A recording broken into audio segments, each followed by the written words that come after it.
Mbunge wa Tunduru Kaskazini, Mheshimiwa Ado Shaibu Ado amechangia mjadala wa bajeti ya Wizara ya Kilimo bungeni kwa kuibua hoja mbalimbali kuhusu hali ya sekta ya kilimo nchini. Katika mchango wake, ameeleza kuwepo kwa changamoto nyingi zinazowakabili wakulima, huku akisisitiza umuhimu wa serikali kuongeza juhudi katika kuboresha huduma na mazingira ya uzalishaji ili kuongeza tija na kuinua kipato cha wakulima.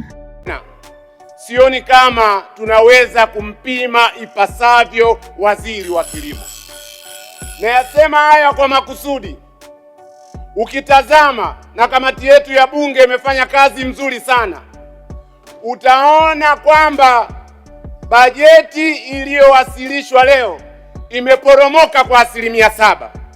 Lakini la pili, utaona utekelezaji wa bajeti kwa mwaka uliopita 25-26 nao mpaka sasa kwa mwezi Machi ni 42% tu ya utekelezaji. Hii maana yake ni nini? Mipango tunayojiwekea hatuitekelezi, na hii inatoa picha mbaya sana. Picha inayozaliwa ni kwamba serikali ya Chama cha Mapinduzi imekitupa sekta ya kilimo na imemtupa mkulima wa Tanzania. Ndio picha tunayoipata, na yeyote anayewatupa wakulima wa Tanzania anacheza na mustakabali na maslahi ya Watanzania. Sasa mimi pendekezo langu, kama tunakuja bungeni tunapitisha bajeti alafu hatuitekelezi, ni bora tuache kabisa katika msimu huu wa bajeti, tusipitishe bajeti ya kilimo mpaka utekelezaji wa bajeti iliyopita ufanyike. Bila kufanya hivyo, zoezi la kupitisha bajeti litakuwa ni zoezi la kinadharia. Kwa hiyo mchango wangu, tunaitaka serikali iwe serious katika utekelezaji wa bajeti, na hasa katika utekelezaji wa miradi ya umwagiliaji, kwa sababu hatuwezi kuleta mapinduzi ya kilimo bila kuwekeza vya kutosha katika umwagiliaji. Huo ndio mchango wangu wa pili. Taarifa mheshimiwa.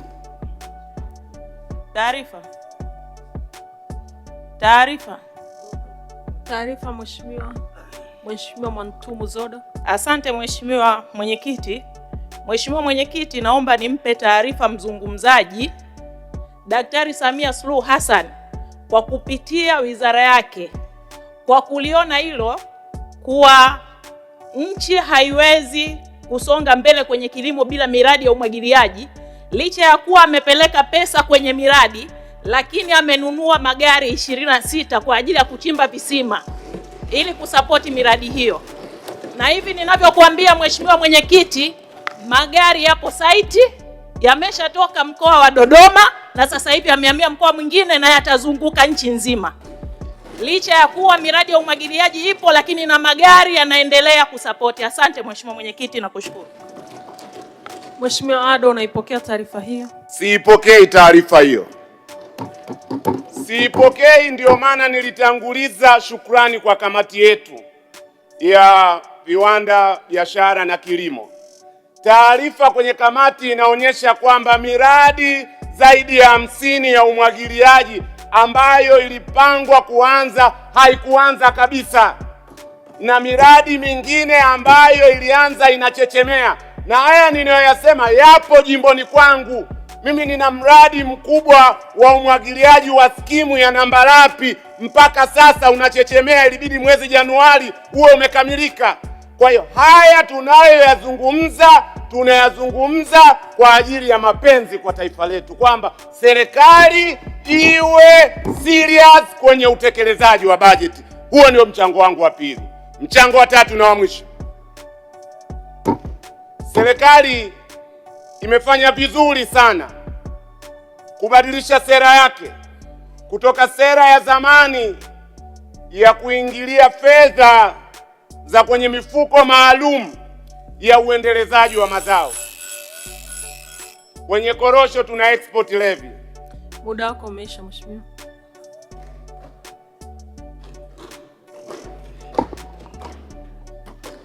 Nilimtaja Mheshimiwa Livingstone Joseph Lusinde, ajiandae Mheshimiwa Jacqueline Crescent Mzindakaya.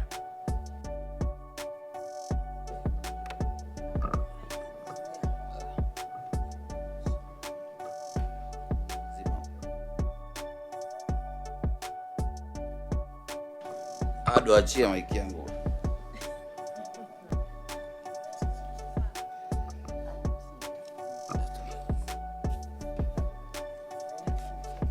Nakushukuru sana Mheshimiwa Mwenyekiti kunipa nafasi ili na mimi nitoe mchango wangu kwa wizara hii ya kilimo. Mheshimiwa Mwenyekiti, wabunge wengi wamempongeza sana Mheshimiwa Rais kwa kumteua Chongolo pamoja na naibu waziri pamoja na katibu mkuu pamoja na watendaji wote wakiwepo mtendaji mkuu wa Tume ya Taifa ya Umwagiliaji. Tunawapongeza sana. Mheshimiwa Mwenyekiti, hatuna mashaka na waziri wa Wizara ya Kilimo. Hatuna mashaka naye. Kwanza ni kada asiyetiliwa shaka, lakini pili amekuwa katibu mkuu wa chama chetu. Asante kwa kuifuatilia Baharia TV. Usisahau kulike, kusubscribe, kucomment na kushare.